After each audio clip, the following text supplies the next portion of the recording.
two,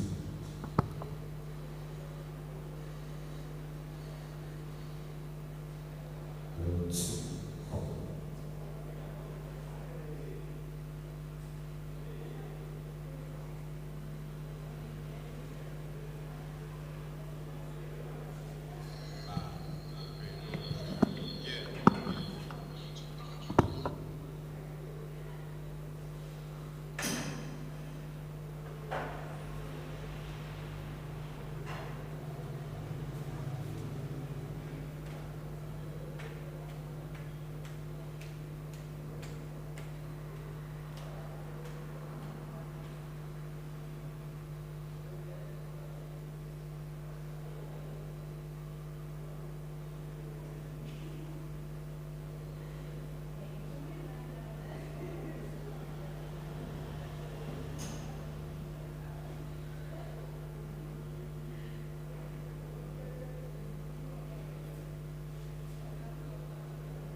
Level two,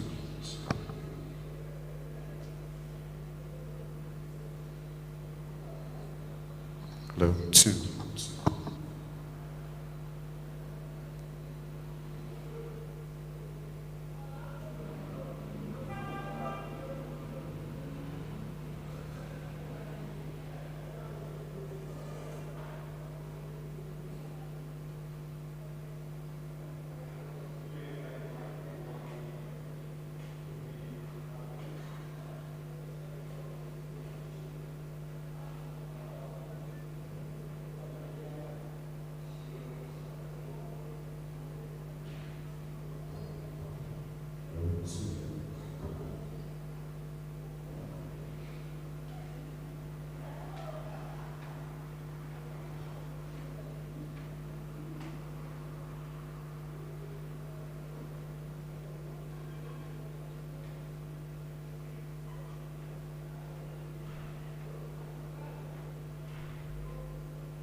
Two, level two, level two,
two.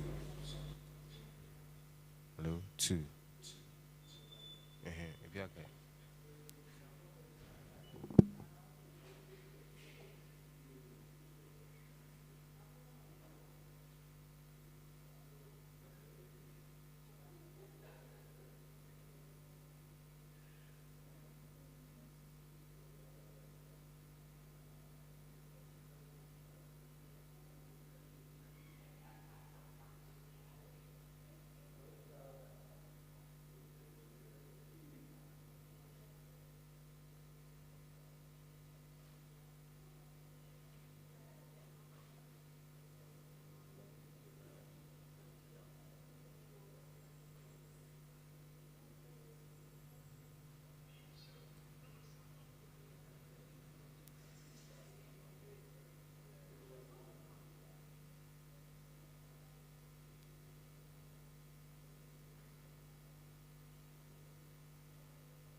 Good evening, everyone. We will start with our meeting today. We are far behind time, so we will sing from our tree hymnal 13, and after which we start. Tree hymn number 13. Cristo Yenjefo. So, Cristo Yenjefo, O say aye. Ready? Sing. Cristo Yenjefo, O say aye. And yo nyam nede ne to me so o fata yenkra tontom nina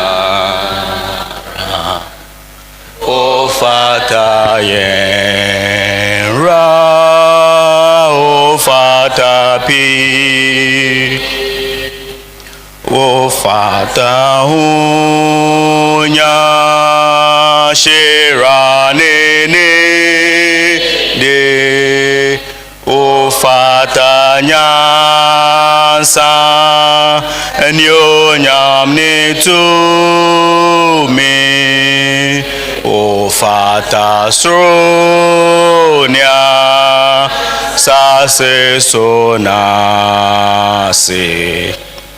o fata yen ra o fata pi mo mamone so aye yisun ahon te fo nyina monko to no soro abofo som no kase o fata yenra o fata pi o fata hunya shirane de o fata nyansa enyo nyamne to me o fata sronya sase sonase o fata yen ra o fata pi yen rama yen fa nyom tom raweni ohum nyansa netum shema mayem fa nyonya ini de ma o fata yen ra o fata pi o fata nyonya shirane de o fata nyansa enyo nyamne to me o fata sronya sase sonase o fata yenra o fata pi ebesre na yabompai dani da jasutum for tumira papa sabre dawase yɛda wase saa yɛ wopɛ wadom ɔhumɔborɔ ɛne wotumi kɛse a ɔde adom yɛn bɛsi saa bere papa yɛsɔre yɛ fi yɛ fiefiem yɛkɔ mmeae pii ebi kɔ mu nnwuma so baabi bebree ana yɛakɔ na yɛasan ba w'anim wɔ ha papa yɛsrɛ ne sɛ na asɛ nka wo din daa saa bere yɛabɛhyia sɛ asafo yɛabɛhyia sɛ wo ma yɛabɛhyia sɛ baakofoɔ yɛba abɛsua adeɛ papa bibi biara yɛbɛyɛ nɛnɛ biara no ma ne nyɛ adeɛ a yɛde mfa so ɛbɛbrɛ yɛn na botaeɛ a ɛsan si yɛn ani so ne nso yɛtumi anya afirim saa bere ne yɛtu yɛn ankasa yɛn ho ɛhyɛ wo nsa sɛ wobɛbɔ yɛn ho ban ɔmo nam kwan so ba deɛ ɔbɛkyerɛ yɛ adeɛ ɛnɛ bibi biara a yɛbɛyɛ wɔ ha nyinaa yɛsrɛ ahobanbɔ ayɛwie a yɛsan de n'ase ani kabea ama wo din yɛsrɛ wei ɛwɔ wo dɔba ne din mu amen.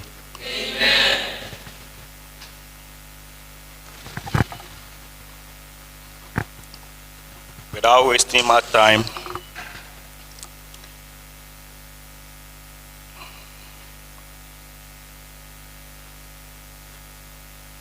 we will call our moderator.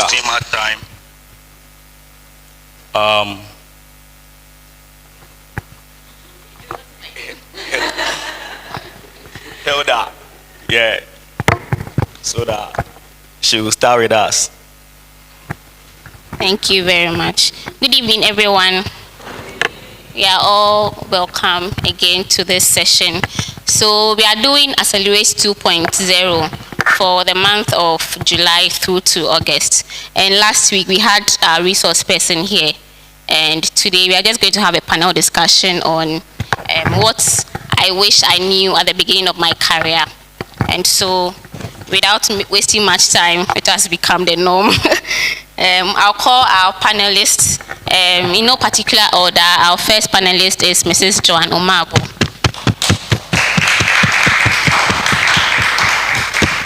Yes, please, she's not seated. Let's clap, let's clap.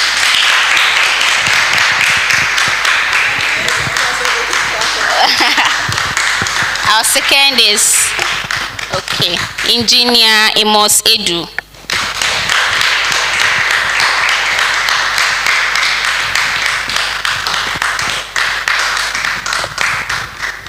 And the third is Mrs. Letitia Kubakwana.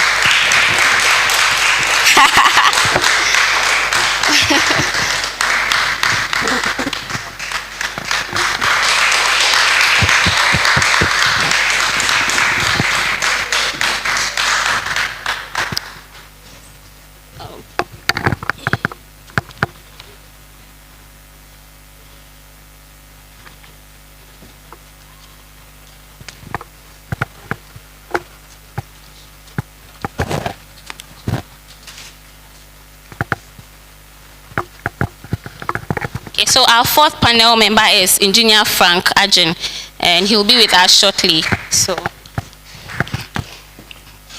you didn't clap for me.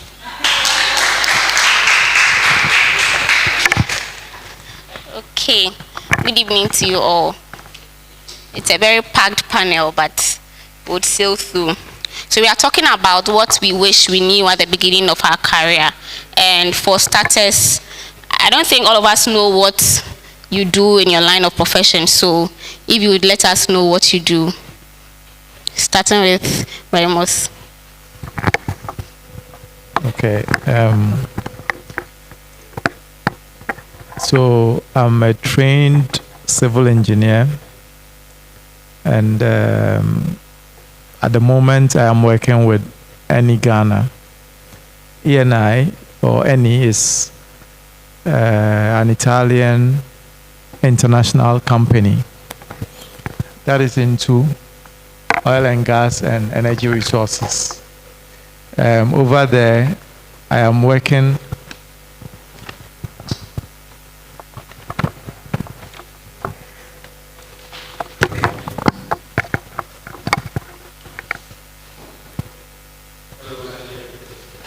our fourth panelist is in, so.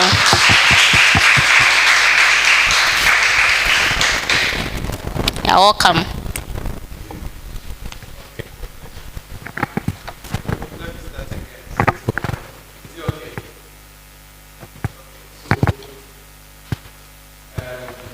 I'm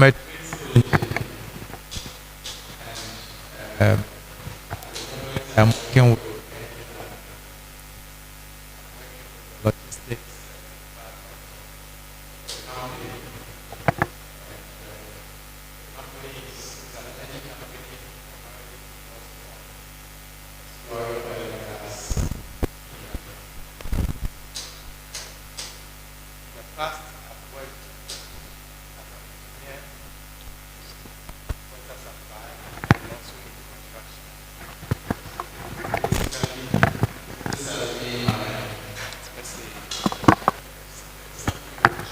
Okay, Madam John.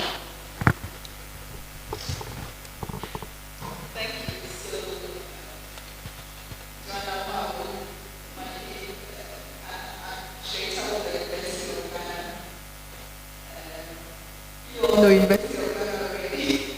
It's a tertiary institution. So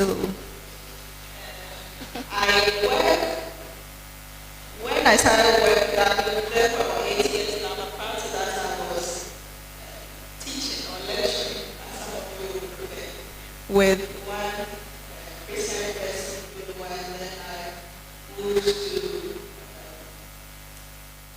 Nassau University, and now I'm the University of Ghana.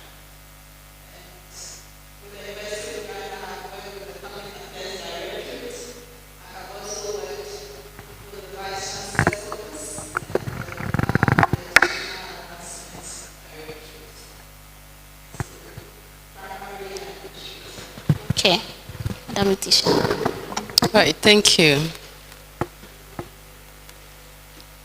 So I should start from somewhere.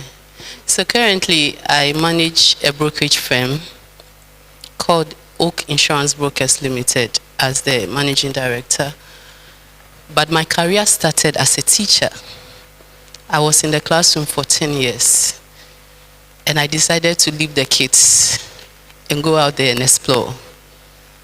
And so I have managed pensions, but currently I'm into insurance. And I work as an insurance broker. I'm sure somebody's wondering what an insurance broker is.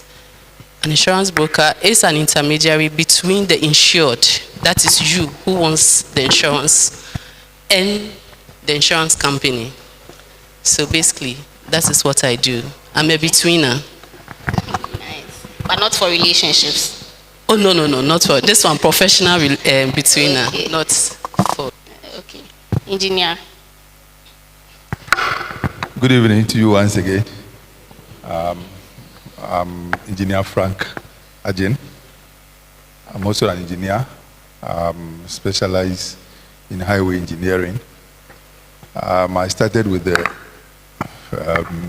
British construction company, used to called Taylor Woodrow.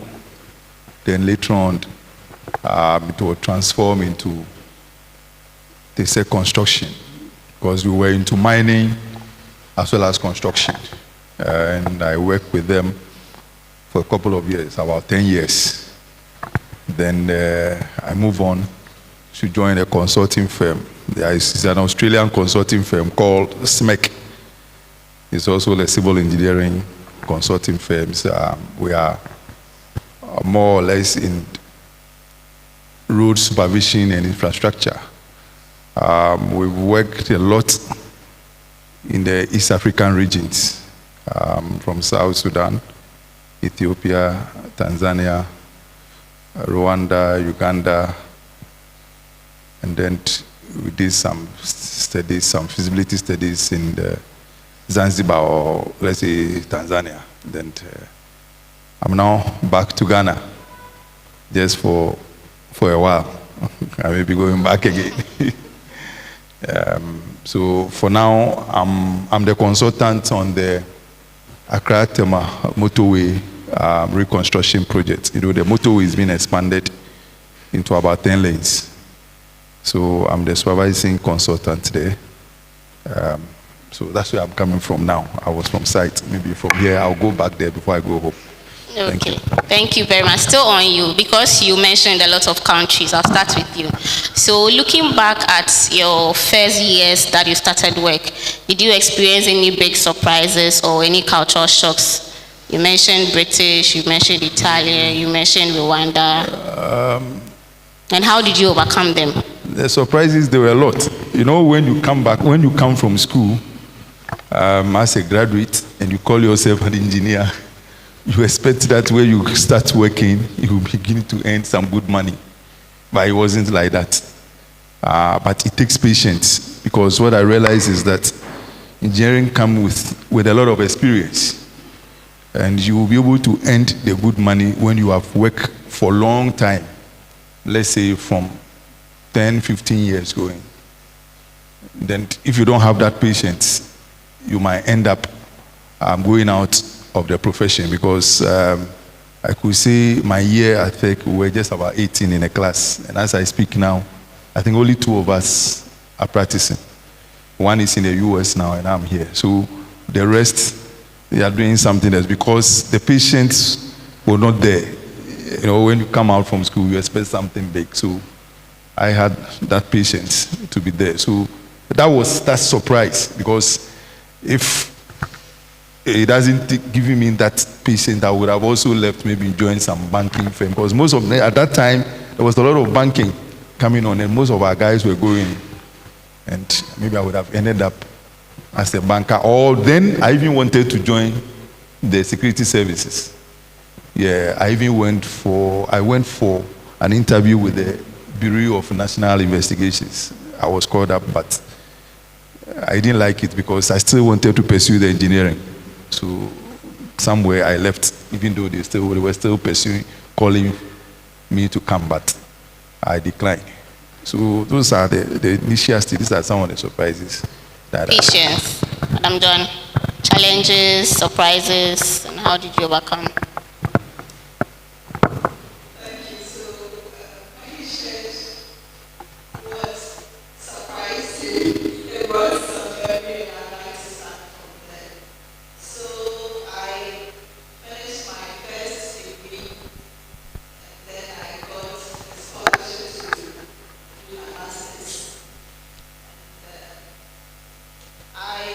During the master's, the arrangement was that I will teach.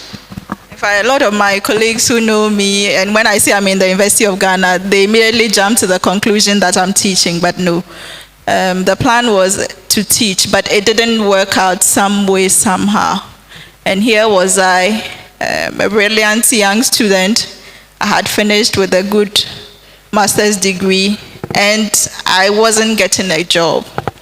So my first, and that was even something that I had to make up kind of, was to go into an institution and say, look, whatever you have available, I'll take it. And they said it was front desk. And that was something way below what I could do, because I knew what I was capable of doing, but I had to accept that and then start from there. So all I did was to sit at this desk. Sometimes you may not literally even meet anybody, but I had a plan.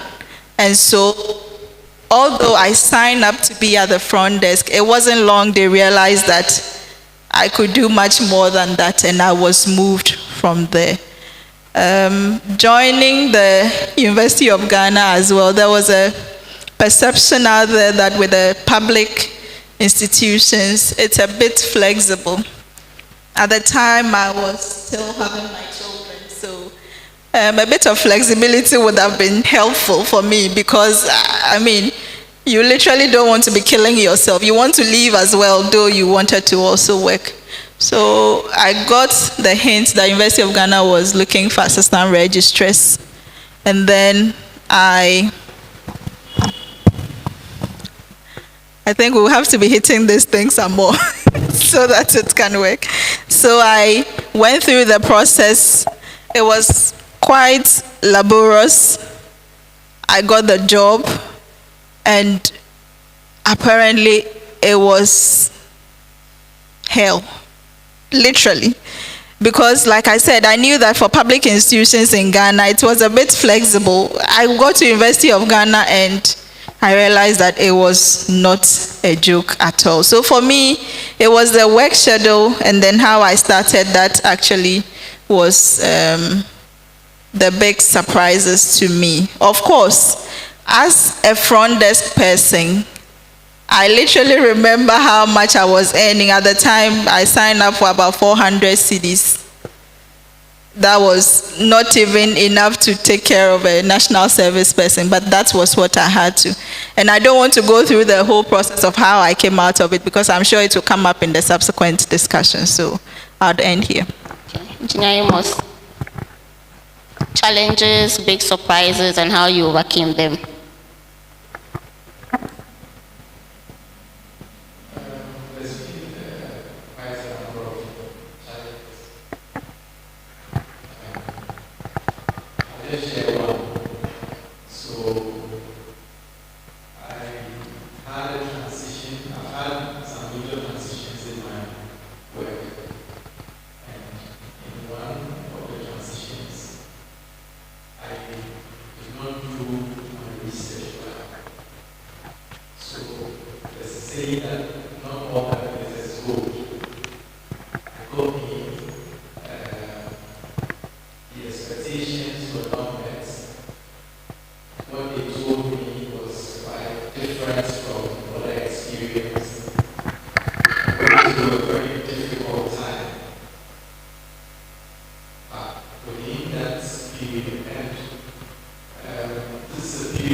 Thank you, Madam Teacher.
It even happened that somebody took hold of my hand, sent me to Accra Technical University, and said I should buy it.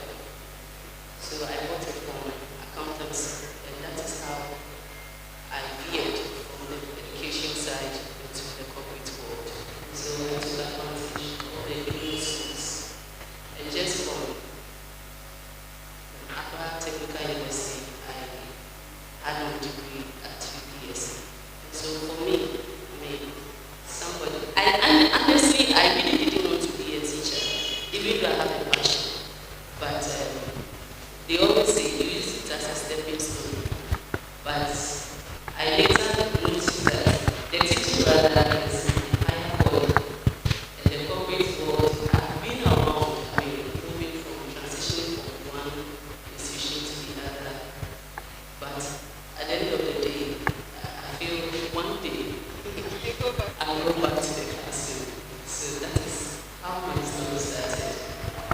Okay, so the next question will be on the things that you learned in school and the things you are practicing at the workplace. I know you are smiling, but are they the same? Myself, I've had my share. I read PR in school, but when I go to my workplace, they need someone to do social media, to be taking pictures. So when they need pictures, Hilda, come and take pictures. I'm not a photographer, but I'm taking pictures at work and doing a whole lot. So the things that you learned in school, and you mentioned that you were a teacher and then you transformed it to a broker now. Madam mentioned she was in admin. Is it the same, and how especially looking at soft skills and then the technical skills, because how to relate with people, we learned it last week, how to relate with people. They don't teach you those things in school, how to know how to play, even politics at workplace. How do you manage all of these at work? I'll start with Bibles.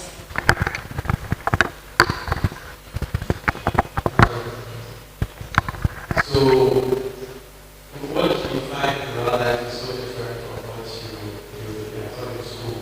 I think the purpose of the education, especially at tertiary level, is to give you a set of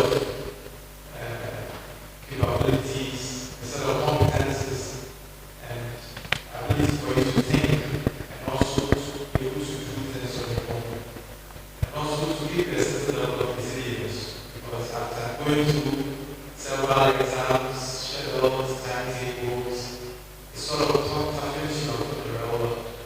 And the real world, what you are going to do is so different. So if I use myself as an example, like I said, I'm an engineer. Civil engineer. Okay. So my area should be roads, structures, buildings, and whatnot. What I'm doing now is completely different. So I'm doing helicopters, I'm doing vessels, I'm doing customs, logistics. So what you have to do is that whatever you are hearing back, whatever comes to you, you always have to be learning.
Partly because the work environment doesn't depend on you.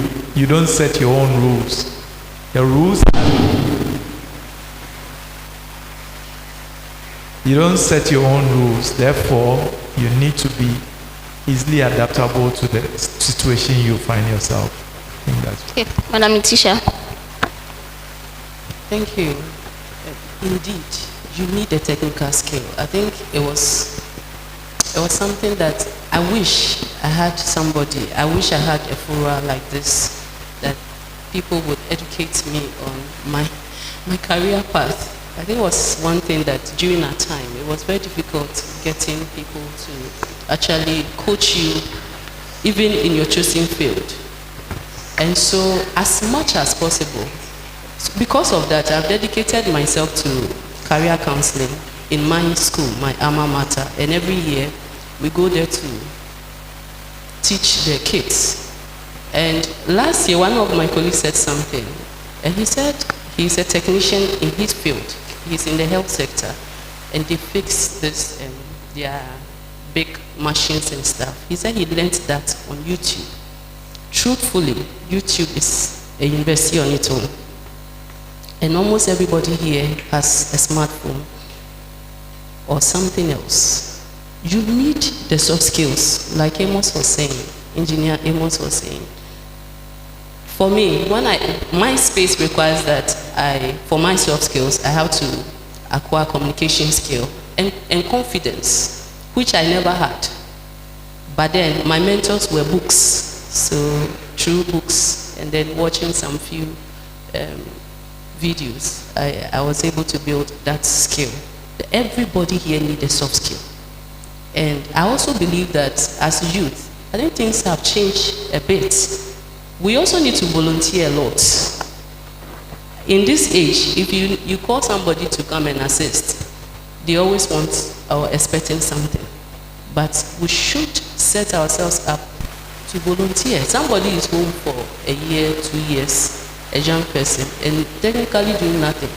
But if you went to a school or a community service or do something closer, you see that within that space, you would have gained something and it will be part of your CV. Your next job search will not be a problem. So as much as possible, get the technical skill. It's very necessary. But also have all the necessary soft skills that will enable you, because you never know where you find yourself. Thank you. Junior Frank. What I would say is that schooling, like the two of my colleagues have actually testified, for my profession is more of hands on deck. You need to get to know about the thing. But we all know how the university education in Ghana is. You will end up when it's very difficult for you to apply whatever you were taught back at campus. Because even though we were not many then, the resources were not there. I remember very well that even in our computer class, sometimes if you don't even go early, you don't even find, we were using a desktop, you don't even find one desktop to even sit. Sometimes you have to fight for. So what I realized was that I had a lot of challenges when I joined in the company. And like they were saying, it's not, even after national service, I struggled a lot before getting job. So we are saying that we'll find after graduation, but it's not that rosy. It's not a straight jacket that just after school, fine. If you are fortunate, you could get some job to do. Some of us, we went through a lot. And like my sister was saying, I have to volunteer for free. I was by then in Osu. So anytime I've been telling them that if they have any job when they are going, you should just alert me. And that was when I keep following them to the site to see whatever they are doing, and then I gain some sort of light. Little did I know that that one was also going to help me when I got the job. Because with this British, when you start job, they'll give you the first 3 months. If you are not able to catch on whatever they are teaching you or whatever you have been asked to do, you'll be asked to go home. They would use one month, take you through, then they follow. And I saw, even when I got to the job, I saw people were being asked to go home after 3 months. So you can just imagine you have been hired 3 months and then you are going back home. Where are you going to start again? So there are times when I come home, I do study like I was in school. You know, I have to go. But then this YouTube and what have you, they were not there. Internet was very, very scarce. You couldn't even know. It was not on that. So I could read books, practical books, and then ask questions. That was where I was able to gain a lot of confidence to be able to work with them, because our time was a bit, these days, like she was saying, for me, I've learned a lot with the YouTube thing. So please, before maybe I end, I will advise you, don't waste so much time on social media. Rather go on YouTube, any of your career, go there, learn something from there. I've learned a lot. Even there were some designs that I didn't know. I used YouTube to do some design. I just got it from there. Just needed the software, and I added, and I'm off, I'm gone. So there were challenges with the school. We have always, and we see it even these days when the students come. As we speak now, how about about 3 guys from tech. Yes, they are graduate engineers, and they are going through a lot. And sometimes I will encourage them that, look, it's the same thing. You just have to keep on. It hasn't been easy for them. You could see that they are handicapped. They need a lot to be able to get into the job. And they've been there for close to about 4 months now, you know. But that's what we've been talking about. She mentioned something that when I was even coming, I was even saying that it's high time the church will look at that thing. We need to have something we call the Career and Mentorship Center. Each and every church of Christ, we could start it in a very small way so that our young brothers and sisters coming, we can be able to give them that direction. We didn't have it. I didn't get anything. I remember even when I was at Presec, when I said, no, all I said is I was going to do civil engineering. And then somebody asked me, what is civil engineering? The only thing I could say is about roads. That's all. There was nothing like mentorship. There was nothing like somebody to give you any guidance or career counseling, nothing. So it was when you get to the university, that's when you get to know that no, it's not that easy. So we need to start something of career and mentorship center, even in a small way. There are a lot of professionals here, like we are doing today. If the section is there, then our young ones could come in at any time, and then we could also help. Because I know there are a lot of you also who can also help in this field. By doing that, you're also developing yourself, because the more you teach, the more you also know. So with the challenges from school and then the industry, there's a very big gap. That is what I've seen. Because as like I've been saying, there are a lot of graduates who come on board, and you see that no, you have to take them from now back to the first principles for them to understand what they are taught in school and what you are doing on the ground, and then there they can be able to. So there was a big challenge there. Thank you. Abi, there's work to do. And the truth is that we are ready to, honestly, in terms of the mentorship, we are ready to help. It's funny that anyone you approach, but the point is that you will not come. So we are okay. But if you come, we'll help you. Excuse me, but like what I was saying, it will be good for us to create. Let's create it. Like we have, why is it that we are so much spiritual? Then when it comes to the things that will make the person more confident to come to church, I bet you if you don't have job, it will be very difficult to come to church. If you don't have anything doing, and I know a lot of people at home who can come to church, not because they don't want to come, but they don't have any job to do. So if the platform is created, that we have a counseling, mentorship and career center at the church. These are the brethren who are, so that the young ones can come in. But if we leave it open, I bet you no one will come like that. Thank you. So you asked about soft and hard skills, and so I'll take it this way. I don't know how many of you were following the media banter just a few weeks back. It keeps coming up. So once a while there will be this conversation as to whether the tertiary institutions are actually equipping students for the world of work.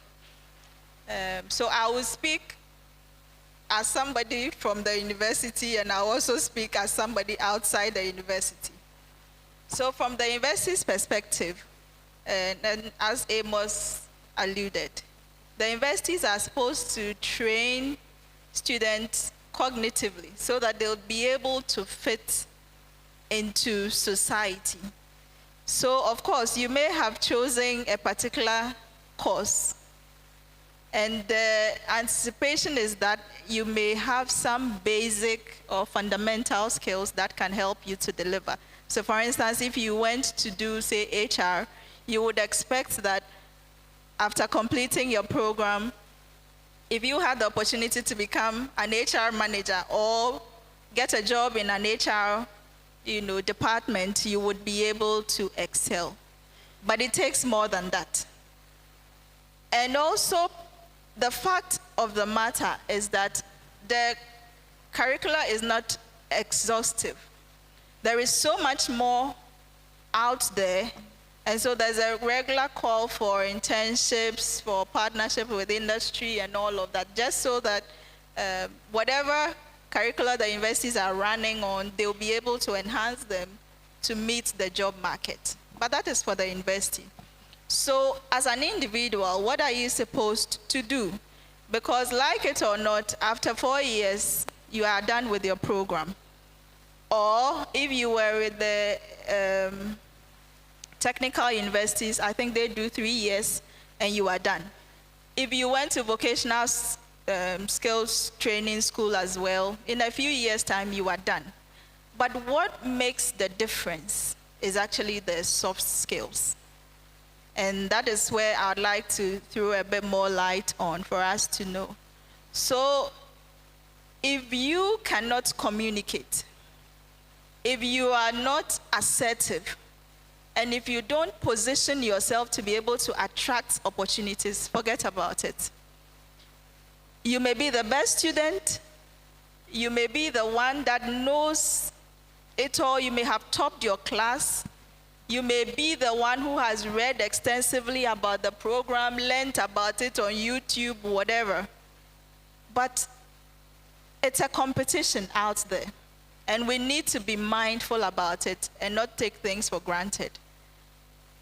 A lot of us here have a lot of skills, abilities that we can leverage on, but sometimes it's just out of sheer maybe timidness, fear, cowardness, a bit of shyness, mixed up all together. So we are sitting on all of these things. And that's why I said that, yes, the universities may even try their best. The schools may try their best. But beyond that, as an individual, you need to be able to deliberately work towards your career progression. And as I mentioned, communication skills is important. Assertiveness, you know what is right and you stand for it and you are able to speak up. Sometimes you even land the job and you are hovering around the same position for a long time, not because you are not working. If they say hardworking people, you may be among the hardworking people. But truth of the matter is that nobody gets to hear you. In meetings, you are so quiet, nobody knows what is in your head. You are not ready to speak up. You are not ready to take any risk. And so you are not assertive. And that is it, full stop. They do it in church too. They do it in church, you, madam. Madam is just saying it, that they do it in church too. I mean, you just have to try it. And if you fail, you know that, well, I've tried and I failed. It's better than not to try at all. And so, ladies and gentlemen, I think for me, it's a blend of the two. But whether you learned it in school or not, you have the power to be able to make yourself become what you want to be.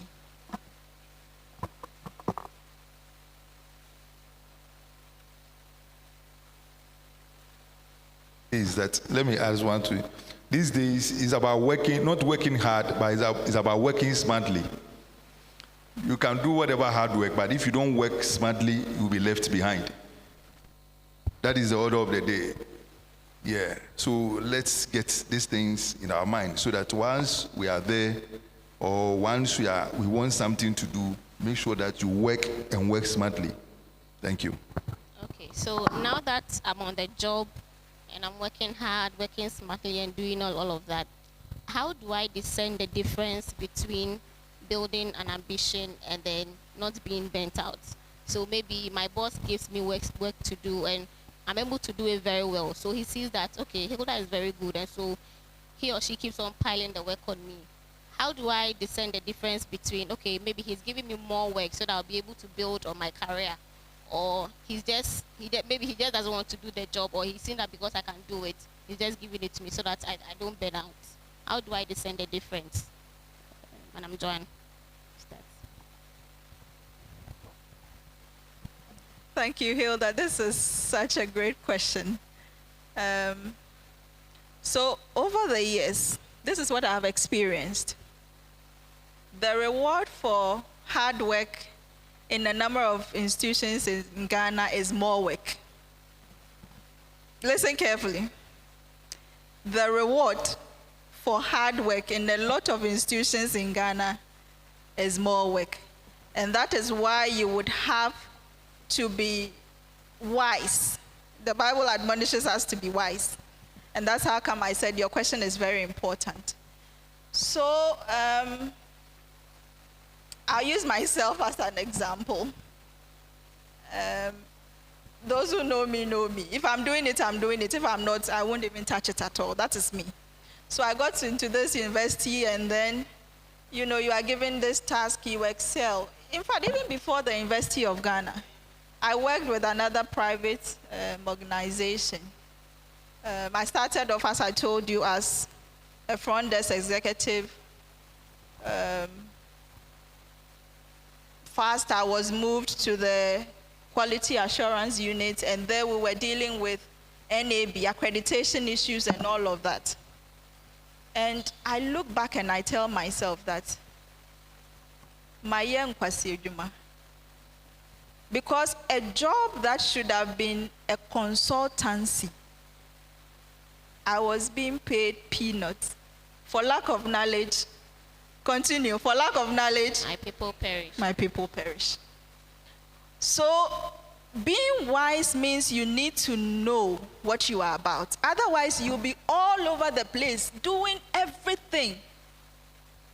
And you are hardworking. So I am not saying, and I'll emphasize, highlight it in bold. I am not saying that do not be hardworking or be lazy. What I'm saying is be wise. Because otherwise, you have a situation where everybody knows that you are the best when it comes to this thing. And like I said, they keep piling you. They keep piling you. I have had the instance where my promotion had actually delayed, not because I couldn't have been promoted, but I was too busy working and I didn't put in my promotion dossier. And nobody will come and work on the promotion dossier for you. You need to find time and then put it in. So you go to some time, people kept asking, but Joanna, how far? And I'm like, oh, I'm on it. You know that cliche, like I'm on it.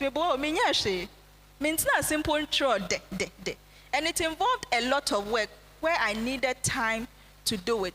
But I kept accepting everything and anything. Of course, the hard-working nature in me. And now I tell people close to me that now I'm more discerning, at least if for nothing at all from the beginning of this year. There are some emails I see, I will not respond. Yes. If I know that this doesn't concern me and you are trying to push it on me, it won't wash. Previously, it used to bother me because I kind of wanted to please everybody and all of that. Because I don't want to wake up one day and realize that, but what have I done to myself? Because I was working so hard, I didn't even have time to put in my own, and nobody will hold your hand and say that, you are promoted. No, I go into meetings and they recognize all the kinds of things I have done, but it will take my own effort to be able to initiate it. And so as you work, you need to be discerning to find the things that will propel you, okay, so that you are not just working, but you are working towards a goal. There are times that even just because of the kind of things that we put ourselves into, we are not able to attract some responsibility, higher responsibilities that will put us out there. And for you to have fulfillment in your career, 3 things. And that is what I'll wrap up with this session. First, are you getting the economic incentive? So for instance, if you are busy bodying around and start thinking. Okay, because it's productive hours that you are putting into all of this. Maybe it's somebody's, job that you are busily putting on your shoulder and putting yourself into pressure. Second, does it give you some, social recognition? Because you are aiming to climb the ladder. Okay, even if you are doing your own job, if you started as an apprentice, you are sewing for 2-3 people, you want to be able to get up there where you begin to sew for, say, some of the newscasters or Mami dear, you know, I mean, somebody that you say, oh, and I was clothed by Ajwa Yeboah. You want to get there. So you should be deliberate. And that will mean, Madam Fubebes here, elimination by rough tactics. Like, you should be able to delete some things and put in the right things to be able to get there. And finally, does it give you the fulfillment? Okay, self-actualization. If you continue to do this same thing as you do, Oba, instead of going to your desk to work, oh, bepra ha kakra na wakopra, koto wache kakra na wakoto, ye photocopy kakra na wakoye. And the core things that at the end of the day will be able to give you the leverage to scale up, you are not working on it. Forget about it. You wake up one day and you'll be bitter because you have given your best, but the system would not just have recognized it. Thank you. Engineer Amos. I think for this subject, it's not like in many cases or many subjects, it's not one size fits all. So you as an individual need to be aware of your environment and the type of work. It depends. I would say it depends. So, for example, it depends on the level at which you are. So if you are an entry-level person, how you approach work and responsibility given you is different from somebody who is, let's say, middle management. Or somebody may also be an entry-level, but may have been in the organization for a while. And it also depends, it's also different from somebody who is in an executive level. So at our level, as young people, most of the time, there is a lot of expectation on us in terms of output. That's hard work. I would say that apart from being aware of your level, you also have to be aware of the organization, because, like I said earlier, you don't set the rules, first of all. So you have to be aware of that. And there are some organizations, if you try to play smart, you'll be sacked, like our brother mentioned. So you need to be aware of the organization. You need to be aware of the politics in there. You need to fashion out your path. And you need to be deliberate. So many a times there are things going on in various organizations, and you think you are a Christian, so you not meddle in those things. I'm not saying go and meddle in anything that is against scripture, but be aware of your environment. When people are playing politics, know what is going on and how to also position yourself, because relationships matter. Sometimes some discussions help in promoting one person over another. If your name is not mentioned in the discussion, you'll be there for years and you'll be at the same level.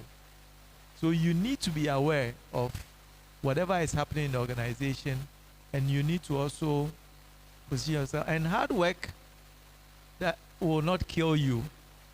If you think that your hard work is not profitable in the light of what our sister shared, you have to fashion out a path to escape from that environment. Because the world is so big for you to stay put in one place and go wasted. So make sure that your delivery is acceptable to your employers or whoever you are working with. But at the same time, create a path so that you can also get out and get to a place where you are compensated, you are relevant, or you find fulfillment for the delivery you are making. But if you approach it with a mindset that I will not put in my best because my best is not being accepted, it will show in your work.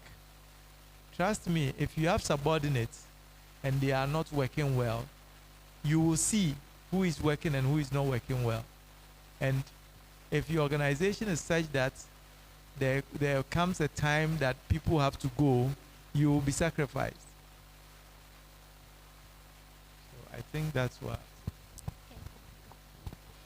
I want to say is that, like my good friend and brother Ibon said, it's not one size fits all, or it's not a straight jacket, something. It depends on the organization.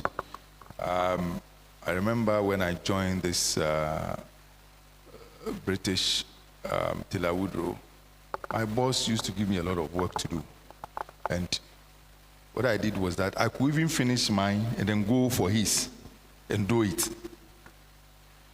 But one thing about them is that whatever you are doing, like I'm saying, every organization and how they see, they were looking at me. So when it got to the time of appraisal, they know where to push you or where to put you.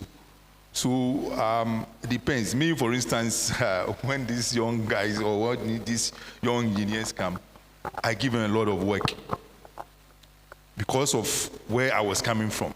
I will allow you to do most of the things so that tomorrow, because me, I always think about the future. I know I'm not going to be there for the rest of my life. So that tomorrow, if I'm not there, you should be able to do it. I don't care about whatever, but I'll make sure that you do the work. So I'll give you a lot of work to do. Even when I'm not at work, I'll be on my phone, I'll be monitoring you, I'll make sure that I give you a lot. So if you are somebody who would think that, oh, maybe I'm punishing you, then maybe you might not get, but I'm giving you so that you get to know, your hands will be on it, so that tomorrow, if you find yourself somewhere, you can do it alone. I remember when I finished my project in Rwanda, when I was coming down, and there was a send-off party.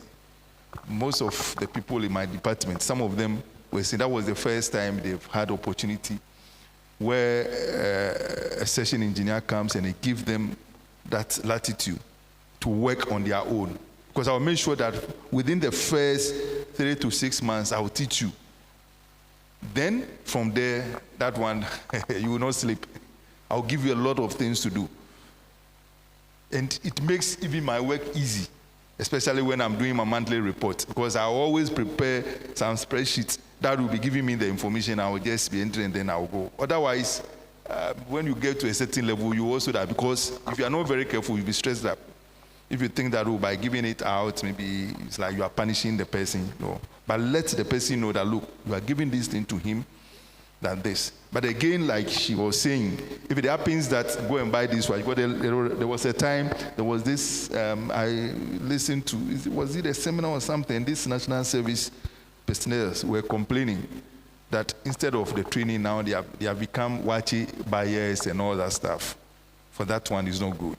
Me, I even fear to even ask somebody to go and buy me food. Not alone, no. I would not do that. But if it comes to the work, please take it seriously. It comes to, like Brother Amos was saying, if it comes to maybe something that veer off your profession or your career, what you have come to do, that one is your own discretion. Try and then be polite with it, because sometimes if you don't do it, the person will not even have that patience to teach you whatever you have to do. There are also some leaders also in the industry who deliberately don't want to teach anybody because they fear that when you get to know it, I don't know that me, I don't have that fear in me. The fear that when you get to know about it, that it will be pushed out or something. Yeah. But be wise as a serpent and become as a dove. When you are there, just because you are a Christian, make sure that your Christian attitude will be seen. Because if you are not very careful, you might end up fighting the one who will be teaching you, because some of these experiences, like you have all attested, but you not get them in the classroom. So some of the teachers and our professors, we know. Me, sometimes I even talk to some. These days, most of our professors are dying, so it's a long time, the ones who taught me. But there are times when we used to talk to them, there are things that they even learn from us. Some of them, even some of the things that we call some of our reporting, that was what they used to be able to get their professorship. So there are a lot of experiences in the industry that you need to be, like I said, as wise as a serpent and as calm as the dove to be able to get whatever it is. But try, like I said, work smartly, not just hard work, and you are all over the place. No, make sure that you know what you are about, go for it, and then within a couple of years, even if you change jobs, you will see that whatever you learn from there is going to help you to get to the higher level that you want to get to. All right, so I will tackle it from, they said it, but I'll tackle it from purpose, peace, and then priorities. Engineer Frank touched on all the three. In fact, my colleagues have done justice to that. I will say, in my space, they've said it, that you should study your environment. You should always know where you are. When I switched job, my space was selling, sales. You are selling intangibles. And in the sales space, we don't speak English. We talk numbers. So I really killed myself. In fact, the first day I entered that space, because I had applied to about 100 companies, and then eventually I had one. And it was even through the effort of my husband. So I was really there to work my ass out. And I was determined. So what I do is that once I get to the space, I deliberately conscientize or condition myself that I love the space so I can flourish. Now, when I get to a new space, the first place I enter is the CEO's office. And then I tell myself in my heart that one day I would love to sit on this chair. So it means I have to put in a lot of work. I remember I was made a branch manager at Central and Western region. And you have to travel. Your numbers must speak, because we don't talk English. You get it. In sales, we only speak numbers. So first, know the environment and know what, like they said, what it is required of you.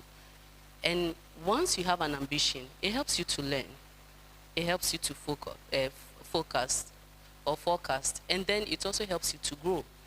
Burnout is when, so for instance, there are times I'm even out of the house, 2 a.m. The MP has called me that there's a dinner somewhere, and I have to be there because I need contact to follow up, you see. So I have to be there. There are times I have to be in a party in the midnight. Why? Because my job requires that I need to be there, get contact, and ensure that I increase my numbers. So first, know the environment. Burnout is you do everything, like maybe you are just competing with somebody in the office, and because of that, you neglect your health, you don't eat well, and all those things. At the end of the day, you get the money, but you also use the money to fight back for your health. So don't burn out, work hard, seriously, please work hard. Sometimes, like Engineer Frank was saying, you would have identified a team member, which I do a lot. You identify a team member and you feel like, no, this is a potential. And you really want to coach the person or mentor the person. They don't understand why you are giving them too much work. But it turns out that the people I really identify now are the ones holding forth in that particular company. You get it? So sometimes somebody would deliberately tag you and give you so much work to do. Please, work hard. It pays off. Even if it doesn't pay off immediately, you may have left that environment, but that experience, you will apply it somewhere. I remember when I completed training college, the head teacher that I came to meet at Osuhom, 5:30, 5 o'clock, honestly, he's in the school. So as a teacher, if I come to the school around 6:30, it means I'm late. Meanwhile, the instructional hour is 8 o'clock, you see. But because I have to be at work by 6 a.m., I'm at work, and it really helped me. As at now, I still practice that. At first, I was like, so this man, and once you are teaching, he's coming to inspect. What are you doing? He may not even understand the subject, but somebody was telling me, Mr. J thinks if he knows you don't know the subject, he will know by the way you're teaching the kids. Right, so please, hard work really pays off. Work hard, but don't burn out. Don't compromise your health. Don't compromise, and don't do boot licking. That's one thing I don't do. Sometimes you go to the environment, and because there's so much politics, you have to go and speak ill of other people. Mind you, karma will catch you. It will come back to hit you so hard. So do your work, do it well, because Paul will say that as you are working, you have to work as if it's unto the Lord. So whatever we are doing, we are going to give account to it. It is, as Christians, it is stipulated in our scriptures. Hard work will not kill you. Work hard, know your environment, and know how to maneuver. But always target to be at the top, because that is where you belong. Thank you. I mean, this is not on burnout, but I want to pick on just two things she mentioned, which are very important in any discipline you find yourself, whether you are employed, you are learning the trade, or you are doing your own business. She said that she applied how many times? 100. Over 100, right? Over 100. So look, the thing is, somebody's making 100 applications before getting one job. And that's someone whose husband even has contact to help her. So you can imagine, if you don't have any contact, you have to do more. Another person is doing 500, another doing 1,000. So you're, at the end of the day, it's your the effort. Don't give up. If you push, God will help you. The help, when we say the help will come from the Lord, the help may not even come from the channel you are targeting. But God will find a way to help you. Not that you speak to, you do 10 applications and you are tired. Because more and more it's becoming very difficult to find a job, right? So if your goal is to find a job, you need to work on it. And don't relax only after the first few trials. Then the other thing she said that I want to reinforce is being intentional. I think it's not only her. It's been through our. In life, you have to be intentional. You have to be intentional about on what you want as a person. So she goes to an office and she goes to the head of the company and imagines that she wants to sit on that seat. So you have to be intentional and set some goals for yourself, because it is only through this that you can achieve. You will not achieve something you've never envisaged. Right? So whether you are learning a trade, you need to think, if you want to set up your own business, you are learning from somebody, but you want to own your own business at some point. You have to set that goal. Not that you are just walking through and expecting being played by the wind. If you are in an organization, you have to set a target. You have to set goals. You have to be intentional. You have to push. Because the things that will happen to you are things that you are always thinking about and you are always acting on. Because just imagine, God has to take care of so many people in the world, right? If you put yourself in the position of God or a father or a leader of a household or a leader of a company, and you have so many people deserving, everybody deserves, because we are all God's children, right? But the one who is working hard and the one who is working at the goal and the one who is not doing anything and also deserves, who will you offer the help? The one working hard. So these are fundamental things that we have to learn. And then one thing I will add is, let us try to avoid excuses. Because excuses and complaints are killers to career and to life. Because when you are given whenever you are getting more responsibilities, it means you are growing.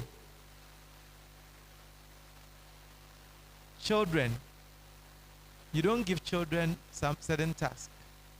When they get to a certain age, you give them tasks that they can do. But as an adult, you are believed to be able to do every task. It's the same thing with careers. As your career progresses, whether it's a trade you are learning, or whether it's a business, or whether you are in a formal employment, your responsibilities increase. And so should your mindset be. Make sure that you always also improve along the progress of the activities that is coming to you, and not complain, because the complaints will kill you, will diminish whatever is coming to you. To whom more is more is expected. And in the economics of God, God rewards the one who works hard. It's like the principle of giving. Give and you shall what? Giving unto Receive. Press down, shake it. Give. When you give more, you receive more. It's the same thing with work. When you work more, you get more. So if you think that you play lackadaisical at the workplace, you work a little and you are tired, and you expect more, it's never going to happen. That is not how their life is structured. God has structured things in a way that more blessings come to those who are taking more responsibility. And so prepare yourself for responsibility and take it when it comes. And let us avoid complaints. Thank you very much. We'll take our last question and then we'll take questions from them. So the last one is, has there been any time in your work where something that you are doing at work has tested your faith or integrity? That's the first one. And the last one is, if there's anyone in this room who is stuck in their line of work, or even someone who is about to graduate to enter the workplace, give them some sort of encouragement to progress. So these are the last two questions. You just go like this and wait for me. So. Your Mind. faith being tested at the workplace, faith or integrity. Okay. How you working. Okay, so my faith. I think when I joined the company, the first company that I joined, it was spiritual though. I learned my colleagues took me to Juju. But I, with the help of God, I was able to sail through. But everything that we are saying here, we have a better leverage as Christians. Our leverage is prayer. Our leverage is our connection to God. Our leverage is coming to church to listen to the sermon, because there are times that I've always been telling, I have some small boys in the house, I'm telling them, read the word of God, because what is going to, if you do your quiet time in the day, what is actually going to happen to you in that day, God has written it in his word. So the word of God helps us to come out of a lot of situations. And in my case, and then there was one company I joined, it looks like the setup, everybody is connected to somebody in a relationship form. So I didn't know, I'll just push there. And the battles were, it was bad. It was bad. But with prayer and the word of God, I was able to come out of it. And the second question is, encourage somebody. I want to agree with Engineer Frank that the leadership here should take advantage of what is happening now and start and create something. Let's connect ourselves, connect yourself to a mentor, get guidance. And please, when you come and they tell you something, be willing to do it. In fact, I have had occasions where people will come to you, Tish, we want you to. If the first thing I tell them is with a book, I'll give you a book, go and read.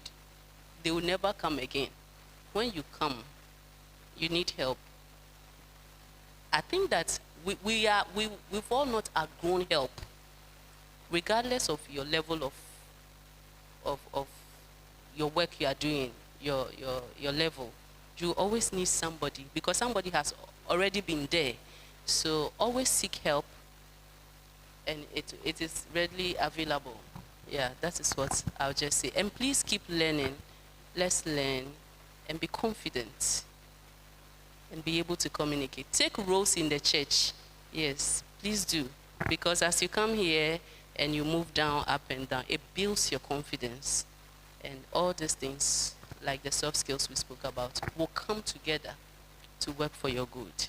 I appreciate the opportunity. Thank you.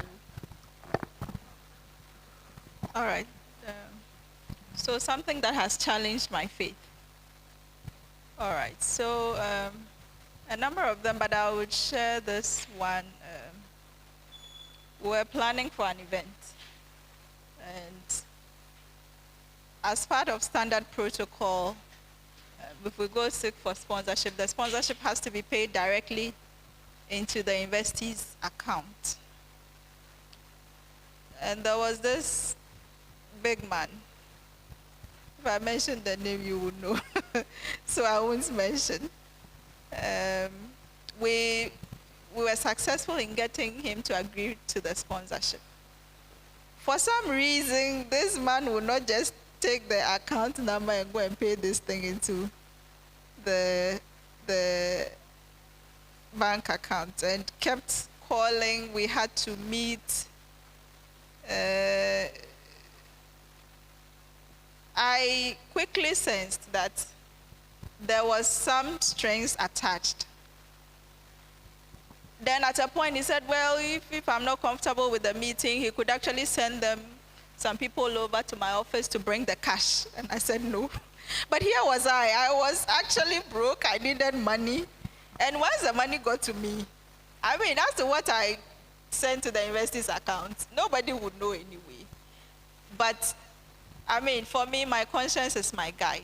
And as a Christian, God is watching. Whether you like it or not, He's watching, and you would account. So I hadn't yielded to this thing.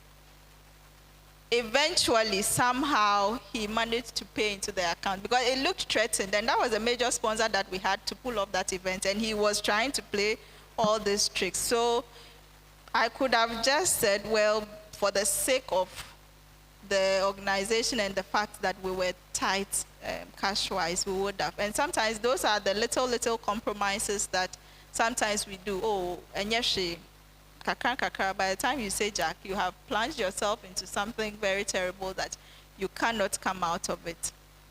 There was another instance recently, and then the colleague, I suspect he has fallen into the trap, because the man now came calling that, yes, I don't know what for, but he kept, we should go for this, we should go for that, and I kept tossing him up and down, and he actually contacted another friend who I think had fallen into the trap, like I said. So eventually he came back and said that he needed to speak to somebody in the directorate and that something had happened and all of that. So let's be mindful of the decisions that we take, because they are critical, not just for our integrity, but sometimes the name of the church might just be dragged into the mud. And then most of all, we as Christians, we will tarnish the image of God. And for young graduates, you asked, it's not easy. That is the first thing I would say. Progressing in your career is not easy, and there is no straight route to getting to the top. But what I want to emphasize are these 5 things that I listed earlier. So you need to be deliberate, and I think that a number of the other speakers have also mentioned it. You need to be deliberate about it so that you plan ahead and you work towards it conscientiously. Number 2 is to get knowledge. Okay? So wherever you are, make sure that you get knowledge and you keep updating your skills every now and then to remain relevant in your field. Otherwise, what you knew yesterday, by tomorrow, you would realize that you'll be tight if you are still holding on to that alone. Now, the other thing which I would also mention is that aim for excellence and not perfection. I mean, God is the only one who is perfect in his ways. But as Christians, you need to be excellent in your ways so that if two people, if one person calls themselves a Christian and they did a particular job and another does the job, we should be able to distinguish that this is a mark of excellence from a Christian and associate with the right people. In the world of work, you are not alone. If you don't associate with the right people, you will be stuck. Just a phone call from somebody can change your whole life around. And of course, it is not about dirty politics, as it's been said. Of course, there's politics out there, whether you like it or not, in every organization. Associate with the right people so that you can be able to scale yourself to the next level with God's help. Thank you. For your first question, temptations come every day and in many forms. So in the workplace, yeah, there are temptations. One of the very first for me was the fact that everywhere I sat with my senior engineers, I was the only one who was not taking in alcohol. And it became, it's like, they laugh at you, right? But you have to, they laugh at you. But you have to, yeah, over time you have to live with it. That's who you are. And don't put yourself in any identity crisis when you are being laughed at because of certain values. So I think that's what I'll say on that. And the second question, if you are stuck, you need to find a way to get out.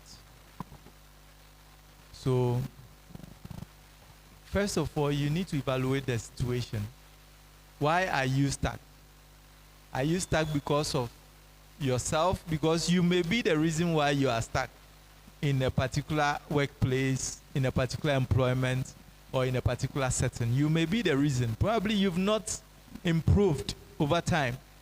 All other people are improving. People are progressing and you are still the same. It goes back to what she was saying, that you always have to improve yourself through education, through reading, through self-reading.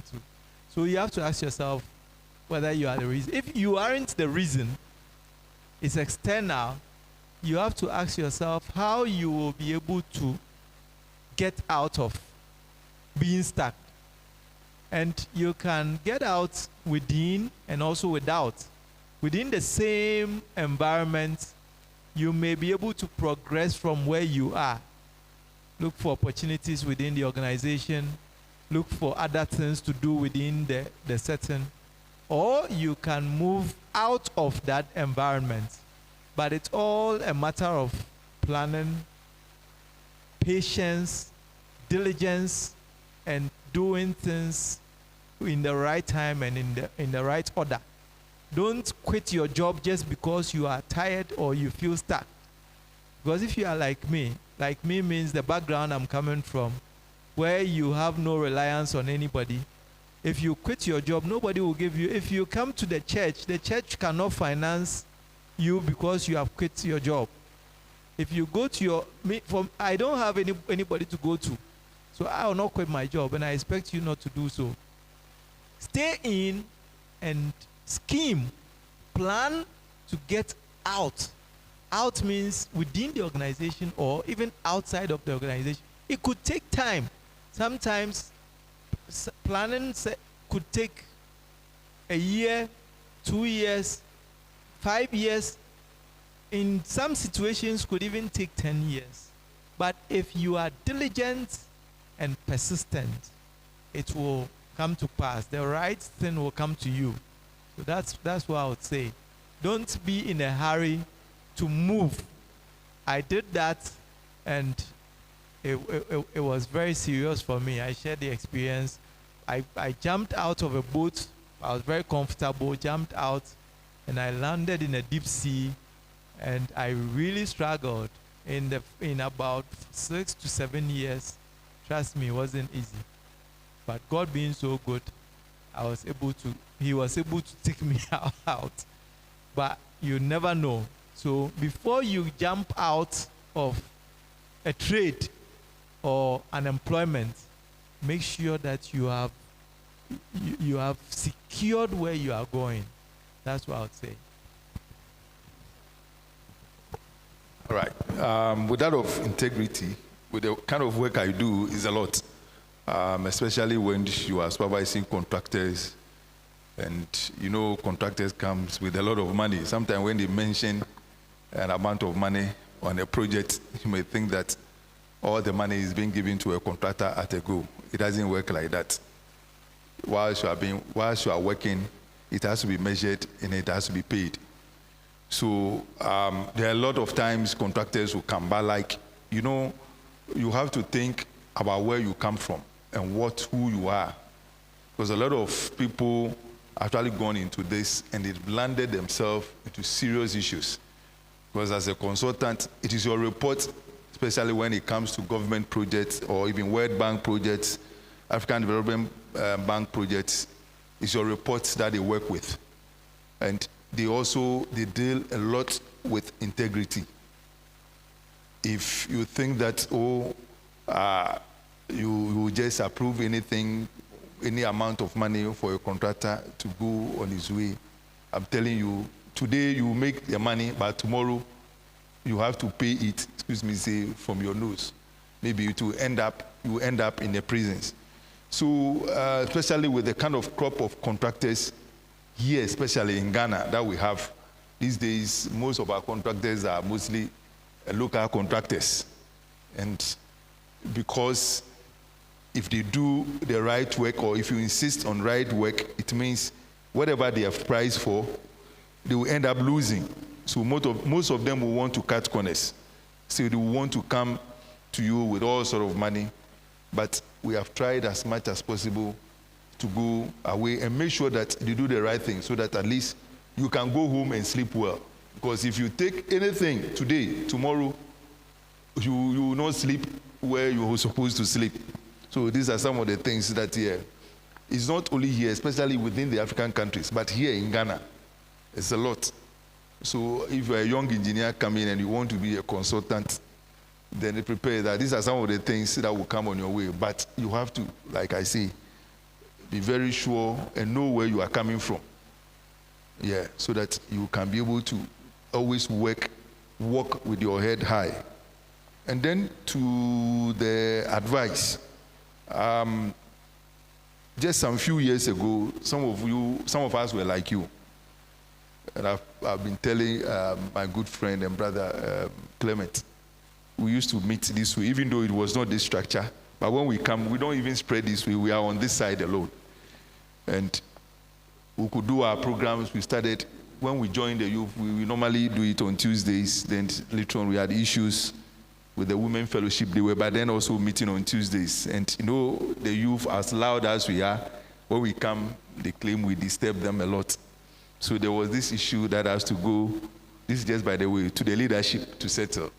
And we insist we want to come on Tuesdays. They also insist that they also want to be in the Tuesday, because realize that Sunday you'll be well, so Monday we want to rest and then come. But at the end of the day, they were our mothers, and then we have to give in. We have nothing to do than to allow the Women Fellowship to do it on Tuesdays, and we do it on Mondays. Little do we know that today we'll be here, and then we'll have other young ones here. So it means within the next few couple of years coming, you are also going to be here, and these young ones you are seeing in the children class, they will also be here and be asking you questions. So you ask yourself, what have you learned, so that tomorrow, if you are here, and then that little girl or that little boy from my good friend and sister Letitia sits there and puts a question to her that this and that, you might be thinking that, oh, it's a long, no, it's not a long time. It's going to come just within a twinkle of an eye. And I'm sure by that time, some of you will be mothers, and you'll be here, and then they'll be questioning you. So the right time to learn is now, because when you grow, when you are learning, it's very difficult. Very, very difficult. It's not easy. And anytime you want to do any of your, if you advance, if you want to do any of your advice, if you want to go in for your master's program, I wish I've done my PhD. I'll be very happy. This time you can't go because there are a lot of things that you are thinking of. Because if you look at the chain or things that you go through, you will better. So it's better you do it now. That is if the time is there. Don't look at anybody. Because we want to have more PhDs here, but not just PhD in titles. In this Ghana now, that's what people look at. PhD that can add some value to the church. Master's degrees that can add some value to the church. People that we can say, yes, these are our church members, and we can rely on. We don't just want names or titles, but we want people that at least will add some value to the church. So please, it is the time is there for you. Go for it. Don't waste your time. Go for it. If you need any advice, like we have said, we have tried as much as possible to push the leadership. And I thank God that at least we have two of them here. One is within the panel, one is another one sitting there. That we should have a career and mentorship center for the young ones coming. So that at any given point in time, we say, oh, okay, this month is a career and mentorship month. We can even have programs that will alert people. Please, whether you are learning a trade, whether you are learning anything, you have a lot of things ahead of you. Don't joke with it. You can start now and you can make it. Start now and make it. If you need any help or any advice or anything, you approach anybody. If this one cannot help you, you can go to the second person. Because the future matters a lot. And the future belongs to you. It belongs to you. Don't take it for granted. Tomorrow, you will see my good friend and brother leading the church. He will be in the business committee. If you don't start now, it will be very difficult for you. Then you will see the young ones there. Now they will be able to put you. But you people, you are not doing this. We used to give the leadership a lot of pressure. My good friend is there. There was a time it was nearly that they even told us that, look, if you do, we will leave the church for you. So I keep telling myself that, hey, if I've done all these things, put pressure on them. Today you are there. What am I doing that the church, so that you guys will not come and question me that, hey, why is that the church this? Why is that this one? No. I have to also make sure that I do whatever I have to do. So that is why I tell myself that anything at all, nobody should keep anything for himself. It's all a learning ground, a learning field for each and every one of us. And the church lies on you. If you don't stand up to get it, when you get to your time, the church will die off and people will blame you. And I keep telling my good friend and brother and Clement. I also tell my younger brother and all the young men in the that, look, if we don't do it and the church, let me say, collapse or goes down, people will blame you because you are the one in the helm of affairs. So the same way you take it into your career. Please, this is the time. Wherever you are, these days there are a lot of nights, lectures, classes, online. You are even, our time there was nothing like online.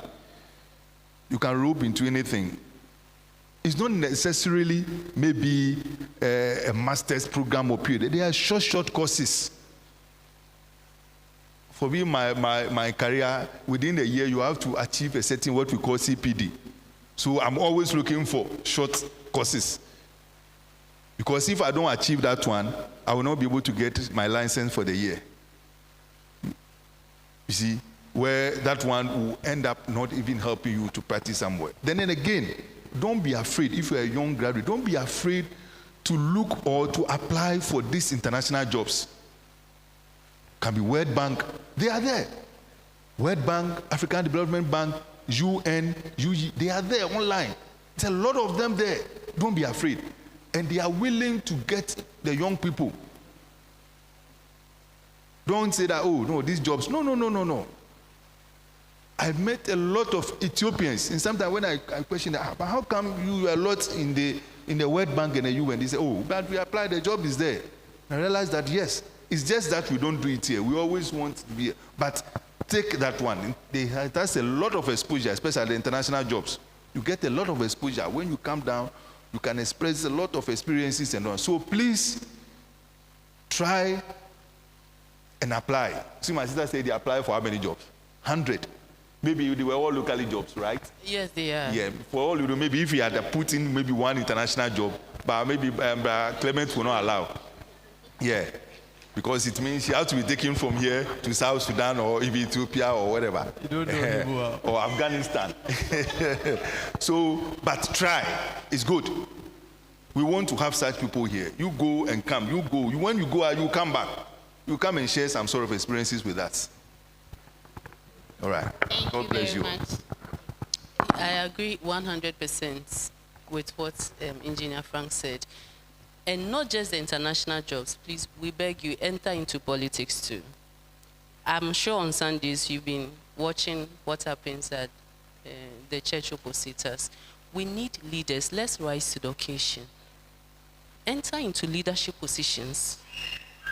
So I was watching a video. The person said, you said politicians are bad because we allow the bad people to be there. But you are good and you're not taking up any position, even in the church.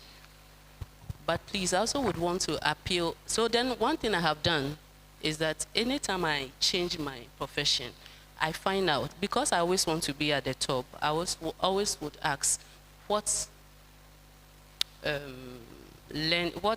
courses can I do to get there? 2 weeks ago, I went to write my last paper for chartered insurer. It's not easy. In fact, my colleagues that went to write with, just like what engineer was saying, were like, and truthfully, this is the time. You see, at your age, they said God used 7 days, and somebody was even trying to explain to me, the first 20 years is for enlightenment. The second one is for you to work and all those things. This is the time. We know your phones are taking a lot of life from you, but then use that to your advantage. And I would also want to appeal to the organizers. It looks like everything we are saying here goes to the former side, but I'm sure we have people here who are doing something on they learn trade or something. I think we should also couch such meetings for them so that we can bring everybody on board. And please, go and be an assemblyman, be an MP, because we want such people in the church. And I'm Mompe. You don't want ministers here. The way you are staring at me. To add to what Sister Letitia is saying, I happened to meet the roads minister. Apparently, he was just 1 year behind me, I think. And when he came to the site, he said, "Hey, man, senior, where have you been?" I said, "Oh, I have not been in Ghana. I just came, I said, "Oh, what's the problem? Why are you people not coming into politics?" That's what he told me. Guys need to come into politics. You know, with my party now, we are only 2 engineers. He means, he's even calling himself, even though he's an architect. He, and then the deputy works minister, she was our senior, just 1 year. This Anatetes here. So they are the only, let's say, he was describing themselves as engineers because she was also an architect, that they are the only engineers within their party at the higher level. And they needed, why are people not coming into politics? But you know, like she said, I admire it. Please, you are not too small or too young. We always complain about politicians. Why are we complaining? Because they are not doing the right thing and because they are not in the church. If we are able to get people into politics and they are in the church, maybe they can reshape the politics that we have in this country. How many times do we see Church of Christ people in politics? There was a time we used to have doctor, and the last time I think he lost the primary, so he couldn't go in. And then there was 1 year that Dade Kotopon. Now he's now he's an ambassador, I think, to Canada or something. Brazil. You see, so we are not even getting, because once you go there, we will not be able to have. So we need more, because there will be a time that I'm telling you when some legislations will come out that will need people here to stand in for us. Otherwise, the church can be dropped back. We might have, yes, so our lawyers, those who do political science, those who do even the engineers, please. It's another opportunity for us to go in. I know we have one politician here, Atu, but he's also always not here. I wish he was to be here so that he can guide us. I like him when he say, I'm a politician. You also. So I want him. Maybe he can mentor some of us to get into it. Like Madam was saying, even from assemblyman. Maybe if we have gone in, maybe today we wouldn't be here. Just yesterday, we visited a friend at Rich Hospital and with my mates, my presec mates, and that's what we were talking about. We say, hey, so none of us, because we have some few ones who were in there, but later on they backtracked. And we were saying that, some of us were saying that, with the time we completed, by that time, that was when the Kufos and the Safomafos were coming in. So we couldn't have gone to compete with them. These people know there was a backlog because of the coup. Maybe some of you were young, so you didn't know. Because of the coup, there was backlog of those people. That's why when they came in, that time those people came in, most of them were career people. They've been into various, so they came with a lot of experience. So we couldn't buy them, but that was when we have completed university around 1999. You see, but these days it's open to all. There are very young ones in there. You could see the Ashanti regional minister, I think about 32 or 34 years old. You are seeing a lot of this. They are now even getting to their 40s.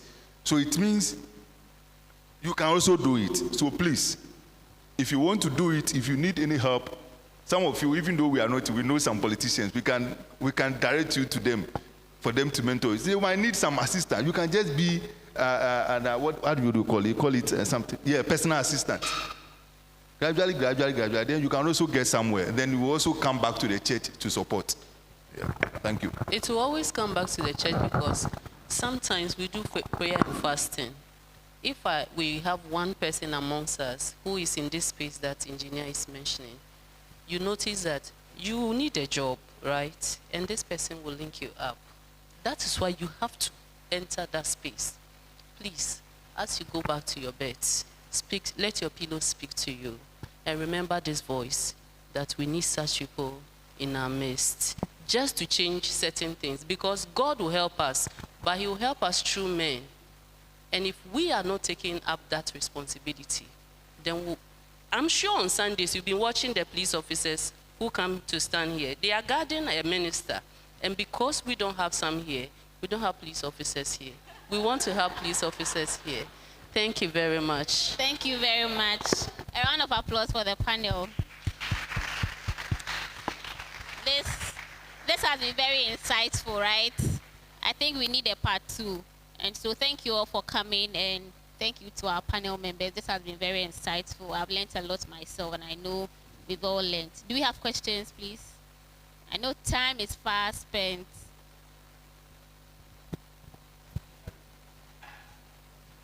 My line of work, I work with young people, and one of the big challenges is our lack of patience. When I was coming, I saw a Range Rover, a very nice one. I don't know who it belongs to, but I feel as young people now, we want to start work today, and then tomorrow we want to be making a lot. We've heard today how long it took the people we see now to get to where they are. And so let's just try and develop that. When you see somebody, or when you see people like them, it took years of sowing, years of effort, years of sacrifices. For me, one of the things that greatly shaped my career was volunteering. And I remember there were times where in those volunteering engagements, I had to even borrow money to attend events, because they don't give you the money. It comes like weeks later. When the money comes, then I go and pay the people I take from. But nowadays, when you have engagements or opportunities that you are not paid for, you don't have anybody showing up. So let's be patient, and let's be willing to sacrifice. It's only by then that when you put in the effort. And then one of the hard lessons I also learned is project your work. Because a number of us, we do a lot of hard work, but we don't really project our work, you know. And it's only when you project your work that people see it. Last year, we went for a retreat. We were in a group discussion, and I shared an idea. We went back to plenary. Somebody took the idea and then shared it, and it was acknowledged. Then that was one of the very surprising moments in my career. I was like, really? Like, because you do a lot of work, aside your boss who has to take ownership for the work you do as a team. Make sure you are projecting your own work, or else you'll be doing a lot, but people will not see it. So from my little experience, not as extensive as they have, but these are some of the things I have learned. Yeah. Thank you very much, Abby. Let me add one thing. I think what we left out today was the social media, please. I think we use a lot of our time. I know you are young. We spend a lot of time on social media. TikTok challenge. Let's maybe divide it into 3 and use 1 to do other things.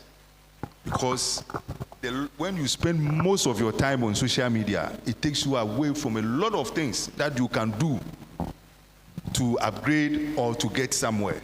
Yeah, that is what I want to add. Thank you. Thank you very much, and see you next week.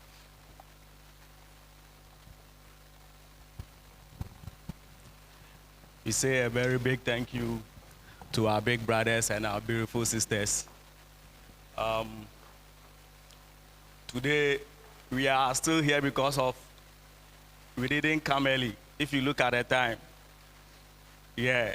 So I think we can do better. Next week, let's try and come early. Asad,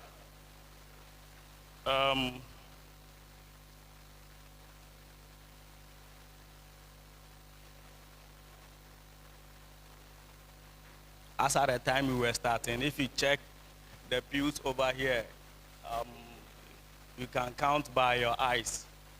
Yeah. So let's try and do all. I believe we've all had our shares and we've all gotten something that we are taking home. So we say a very big thank you to our brothers and sisters. The activities for the week are all valid and we must comply.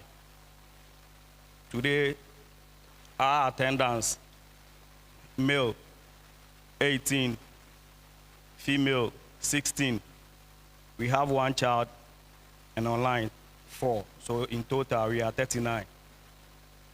It's a bit encouraging, but we didn't come early. So let's try and do well. I'll ask our brother Washington to pray for us.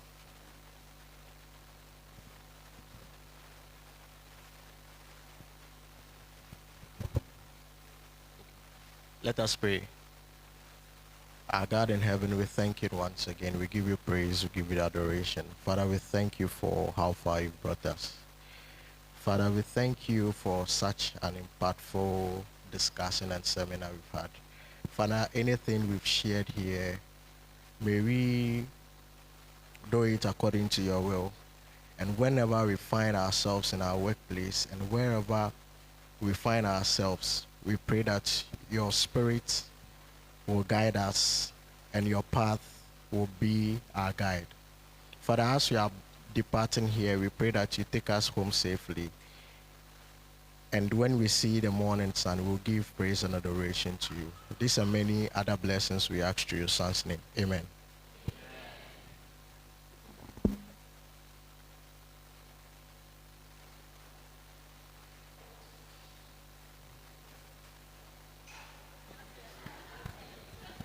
Yeah.